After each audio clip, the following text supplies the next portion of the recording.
COVID-19, banyak sektor-sektor sebenarnya yang terjejas, Andy. Ramai yang kehilangan punca pendapatan disebabkan PKP yang telah pun berjalan 3 bulan yang lepas. Kemudian sekarang ni ada satu sektor yang sedang pun membangun dengan derasnya, iaitu daripada segi dalam talian, perniagaan dalam talian. Dan hari ini sebenarnya kita nak bicara mengenai trend baharu perniagaan runcit dalam talian.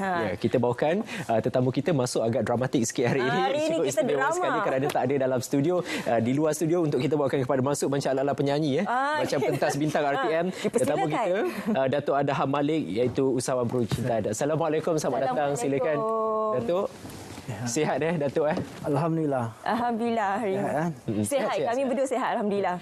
Baik, Datuk, kita tahu perniagaan secara dalam talian ini bukan satu perkara baharu. Cuma untuk sektor peruncitan, mungkin belum banyak penyertaan dari kalangan peniaga dalam kalangan peniaga sendiri. Bagaimana situasi sebenar penyertaan peniaga runcit dalam perniagaan secara dalam talian ini? Sebenarnya perniagaan dalam talian sebagai runcit ni, saya bila buat kajian dulu, semua orang fokus kepada orang-orang yang sedia ada internet, orang yang tahu pasal internet. Fokus saya ni kepada kita panggil only fresh food. Only fresh food ni saya panggil short form off. Off ni dia talian untuk orang-orang runcit yang sebenarnya tak ada knowledge langsung tentang online. So kita ni sejak fenomena PKP ni, COVID ni, memang online business adalah satu bisnes yang sangat-sangat orang tengok. Sebab online ni dia sebenarnya satu jari, senang je. Dalam phone tu kita tekan je, segala-galanya online. So kita siapkan platform yang akan membantu orang pendalaman, orang luar, mana-mana semua yang betul-betul memerlukan. Betul. Di luar tu sebenarnya banyak orang memerlukan bantuan untuk satu platform yang diorang boleh letak segala produk runcit yang diorang ada ni. Itu yang kami masuk sebenarnya. Itu yang kami cuba nak membantu. Apa sebenarnya cabaran perniagaan dalam talian bagi industri peruncitan ni? Cabarannya sebenarnya online ni sebenarnya dah lama bermula. Kalau kita tengok kat overseas ni memang lama banyak. Tapi di Malaysia ni setiap permulaan tu mesti ada kerosakan dulu. Betul tak? Bila yang awal je mula tu merosakkan online ni, sebab tu bila kita nak buat balik platform yang elok ni, bukan senang. Betul. Memang orang akan rasa kurang yakin. Kurang yakin tu. Nak meyakinkan orang tu, bukan senang. Tapi Alhamdulillah kami bila dah bermulakan online platform ni, respon dia sangatlah. Dulu online platform graf akan naik macam ni. Sekarang graf online macam ni. Tegak sebab memang sejak PKP, lagi-lagi PKP kan. Yang duduk rumah, yang buat karipap, buat segala-galanya semua online je. You tak perlu spend duit untuk kedai, you tak perlu duit apa pun. You just perlu spend duit untuk tengok online tu je. Itulah Tuan, kita juga tahu bahawa penularan COVID-19 juga menyebabkan kebergantungan kepada perkhidmatan digital ini semakin meningkat. Jadi mahu tidak mahu, peniaga baik sektor peruncitan atau mana-mana sektor sekalipun perlu untuk mengubah model perniagaan mereka kepada secara dalam talian. Walaupun pada awalnya merasakan sukar, mungkin sebab nak kena buat pendaftaran dan sebagainya, pada akhirnya nanti memudahkan mereka. Tak payah, bukan tak payah, maksudnya kalau yang ada fizikal, tapi boleh buat jana pendapatan jualan menerusi platform secara dalam talian. Kesedaran peniaga tentang ini bagaimana? Okey, peniaga kena tahu dulu sebelum keluarnya Android, kita pakai phone unlock. Betul tak? Yang biasa. Saya sendirilah pengalaman saya bila keluar Android ni kan, saya rasa seram sebenarnya. Alamak, macam mana nak tengok? Nak tak nak, kita kena ikut trend semasa dan kita perlu ubah diri kita untuk memajukan bisnes kita. Manusia ni sentiasa akan rasa complain. Selagi kita tak ubah, takkan kita ubahlah segala trend tu. Betul. Bila kita bercakap mengenai sektor peruncitan ni, merupakan satu sebenarnya fenomena yang baru sebenarnya, sebab kita sebagai pengguna ni risau nak membeli barangan-barangan yang segar ni. Betul ke segar? Sebab kalau ikan tu, kalau saya sendiri Andy, saya kena pergi pasar, saya nak tengok dulu buka insang dia, tengok mata merah ke tidak. Bagaimana sebenarnya penerimaan dalam sektor ini? Daripada platform kami ni, kami lebih kepada kita bagi jaminan setiap barang yang tu. Sebab tu kita fokus kepada setiap barang yang kita hantar tu, kita bagi jaminan yang setiap pelanggan yang ambil online ni akan puas hati. Sebab tu kita cari hub-hub di setiap kawasan yang berdekatan.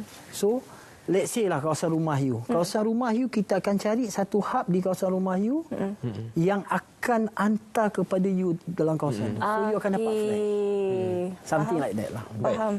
Kita tahu juga sekarang ini bukan tak ada peniaga runcit yang beroperasi secara dalam talian. Sudah ada. Mungkin lepas ini akan lebih banyak yang terlibat dengan perniagaan secara dalam talian ini. Jadi persaingan akan semakin banyak. Justru kita nak bercakap mereka yang dah ada dalam platform secara dalam talian itu untuk mempelbagaikan produk-produk jualan mereka supaya persaingan itu ada tapi lebih sihat dan mereka dapat lebih ke depan berbanding dengan perniagaan lain. Datuk. Talian, okey. Yang mana peniaga-peniaga yang ada. Memang online ni bukan baru. Cuma perubahan online yang kami buat ni. Okey. Dia sebenarnya, saya daripada dulu, saya suka menjadi seorang yang lain pada lain. Saya suka buat something lain. Yang sekarang ni adalah, let's say you order sesuatu. Mungkin peruncitan yang ada sekarang. You order hari ni, you dihantar besok. Betul tak? Perubahan yang kita buat ni, you order hari ni dalam masa few hours kita hantar. Something yang mungkin platform yang diorang dah sedia ada tu mungkin tak ada macam tu. Servis perkhidmatan maksudnya. Yes. Baik, jadi itu merupakan antara penambahbaikan yang dilakukan dalam sektor ini. Kita beralih sedikit tumpuan kita. Bila kita bercakap mengenai kesan ataupun disebabkan oleh COVID-19 ni, banyak sektor-sektor yang telah pun kita kata merundum jatuh. Selain daripada sektor peruncitan ni, apa lagi sebenarnya bidang dalam talian yang boleh diberikan tumpuan khususnya kepada peniaga yang baru ingin memulakan perniagaan? Okey, kalau ikut peruncitan, kalau tanya saya sebenarnya lepas PKP inilah, bulan 12 ni PKP dah tarik sampai bulan 12. Bulan 9 ni kita punya last moratorium. Bulan 10 ni ramai akan terasa bahang yang berlaku ni. So peruncitan ni dia bukan sekadar peruncitan.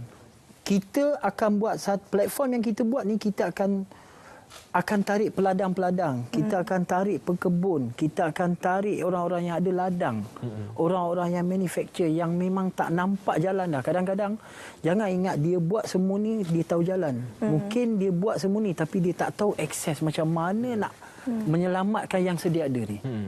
Aspek promosi juga perlu untuk diberi penekanan juga. Kalau barang je banyak tapi promosi tidak dilakukan pun tak jalan juga. Sedangkan banyak sebenarnya platform-platform promosi selain daripada kita tahu ada perkhidmatan digital macam Grab dan sebagainya. Peniaga itu sendiri boleh memanfaatkan media sosial, Instagram, Facebook dan sebagainya. Datuk, pandangan anda tentang kepentingan memanfaatkan semua ini? Pandangan saya ni, kita buat satu platform yang mengikuti perkembangan dan pelaksanaan oleh kerajaan sebenarnya. Kerajaan macam sekarang, bila PKP ni ramai orang tak boleh bercuti. So keluar negara tak boleh. Tapi kita punya rating untuk cuti dalam negara meningkat. Sebab orang dah tak boleh ke mana. Orang spend duit untuk ke dalam negara, untuk menaikkan ekonomi kita dalam negara. Termasuklah peruncitan ni sebenarnya. Bila kita dah tak boleh nak import barang, kita tak ekspor barang, that means apa yang akan menaik adalah produk kita sebagai produk Malaysia dan kita membesarkan dan menaikkan grade produk Malaysia kita ni. Baik, bila kita bercakap mengenai perniagaan dalam talian, satu lagi industri yang meningkat ialah gig ekonomi, di mana gig ekonomi ini menarik perhatian belia atau anak-anak muda ni untuk kerana waktu kerja yang fleksibel. Jadi sebenarnya bila berniaga dalam talian ni, apa sebenarnya jaminan kepada mereka? Sebab kita tahu bila waktu kerja yang fleksibel ni, daripada sektor ekonominya, kewangannya naik turun. Bagaimana? Perniagaan talian ni adalah macam Grab. Bila dikenalkan Grab di Malaysia ni, sebenarnya yang paling seronok anak-anak muda sebab time flexibility tu. Masa you sendiri sebenarnya. Bila perniagaan talian ni sebenarnya, perniagaan talian adalah satu perniagaan yang menggunakan masa kita sendiri. Betul. Dia bukannya you kena hantar benda ni time macam ni. Bukannya ini masa yang kita ada adalah susunan masa kita sendiri. So bila kita tahu nak susun masa kita tu, kita menyenangkan sebenarnya. Ya. Datuk, kita cerita sikit tentang potensi yang ada dalam bidang peruncitan, kerana kita tahu peruncitan ini melibatkan juga sumber-sumber makanan yang perlu kita ambil setiap hari. Jadi tidak kira apa juga krisis, kita masih perlukan bidang peruncitan untuk membekalkan bahan makanan itu. Kerana kita tahu mungkin pada waktu ini ramai yang kehilangan pekerjaan dan mereka mungkin memilih alternatifnya adalah terlibat dalam sektor perniagaan, dan peruncitan mungkin pilihan yang ada daripada banyaknya pilihan perniagaan yang ingin mereka ceburi. Potensi dalam bidang itu agar mereka sedikit dapat buka mata, oh ini yang ada jaminan pada masa depan dalam bidang ini. PKP ni sebenarnya berubah segala-gala kehidupan dalam negeri, luar negara. Malaysia ni, terutamanya Malaysia kan, terutama Malaysia ni, orang yang tak pernah masak pun masak sebenarnya sekarang ni. Walaupun tak jadi. Walaupun tak jadi, dia tetap masak. So sekarang ni, let's say lah kan, phone ni 4 segi. Cuba you tersilap masak jadi 3 segi. Tapi sebenarnya benda ni akan jadi fenomena. Dalam pertalian, betul tak? Betul. Masakan tu belum tentu sedap, tapi orang nak tengok fenomena tu sebenarnya. Itu kesungguhannya orang tunjuk tu. Baik. Dalam kesempatan ini juga mungkin Datuk boleh berikan sedikit nasihat terutama kepada mereka yang baru nak memulakan perniagaan terutama dalam industri peruncitan ini. Nasihat saya macam inilah. Saya selalu fikir macam ni. Masalah. Masalah ni satu perkataan semua orang ada. Setiap manusia ada masalah. Tapi sebagai seorang yang nak berjaya dalam hidup, tukar masalah itu jadi peluang. Ya, betul. Tukar masalah itu jadi peluang. Apa itu peluang? Bila ada masalah, insya-Allah timbullah peluang. So macam platform saya ni akan bagi peluang dekat semua yang memerlukan bantuan, yang memerlukan ada masalah, carilah kami, insya-Allah. Only Fresh Food ni, kita ada website. Masuk website kita ada semua yang kita boleh bantu, insya-Allah. Datuk, terakhir sekali, Datuk merasakan kemudahan pembiayaan dan juga kemahiran sudah cukup di Malaysia untuk kita membantu mereka yang mahu terlibat dalam bidang ini dan mereka yang sudah ada pun dalam bidang ini, atau perlu ditambah baik pada masa depan? Tanya saya, perlu ditambah baiklah. Kadang-kadang kita ni macam ni, bila kita buat satu benda, bila satu orang tu ada, dia akan buat A to C. Tapi sebenarnya untuk memajukan, seorang tu perlu ambil daripada C seterusnya. Dia bukan start balik ke A. Betul. That means dia kena train sampailah berjayanya usahawan tu. Itu perlu ditambah baiklah. Baik.